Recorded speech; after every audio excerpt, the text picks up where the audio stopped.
ఆ ప్రమాదం అతన్ని చీకటి ప్రపంచంలోకి నెట్టేసింది. గడిచిన 13 ఏళ్లుగా అతను కళ్ళు తెరవలేదు, కనీసం తన తల్లిని కూడా గుర్తుపట్టలేదు. అతను కేవలం బెడ్ మీద ఒక జీవచ్ఛవంలా మిగిలిపోయాడు. 2013లో ఒక చిన్న పొరపాటు 4వ అంతస్తు నుండి పడిపోయిన హరీష్ రాణా జీవితాన్ని తలకిందులు చేసింది. అతని ప్రాణం కేవలం ఒక ఫీడింగ్ ట్యూబ్ మీద ఆధారపడి ఉంది. అతని వృద్ధాప్యంలో ఉన్న తల్లిదండ్రులు తన కొడుకు చికిత్స కోసమే తమ ఆస్తినంతా ఖర్చు చేశారు. కానీ మా తర్వాత మా కొడుకుని ఎవరు చూసుకుంటారు అనే భయం వారిని వెంటాడింది. అందుకే వారు కోర్టును వేడుకున్నారు, మా అబ్బాయిని ఇకనైనా ప్రశాంతంగా వెళ్ళనివ్వండి అని. చివరికి మార్చ్ 11, 2026న సుప్రీంకోర్టు ఒక చారిత్రాత్మక తీర్పుని ఇచ్చింది.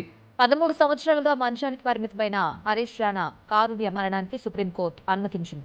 కోలుకునే అవకాశం లేనప్పుడు బలవంతంగా ప్రాణాన్ని నిలబెట్టడం కంటే right to die with dignity, గౌరవంగా మరణించే హక్కును ఇవ్వడమే మానవత్వం అని స్పష్టం చేసింది. అలా భారతదేశంలో మొదటిసారిగా పాసివ్ యూథనేషియా కింద హరీష్ రాణాకు విముక్తి లభించింది. 13 ఏళ్ల సుదీర్ఘ పోరాటం తర్వాత అతను చివరకు ప్రశాంతంగా నిద్రపోయాడు.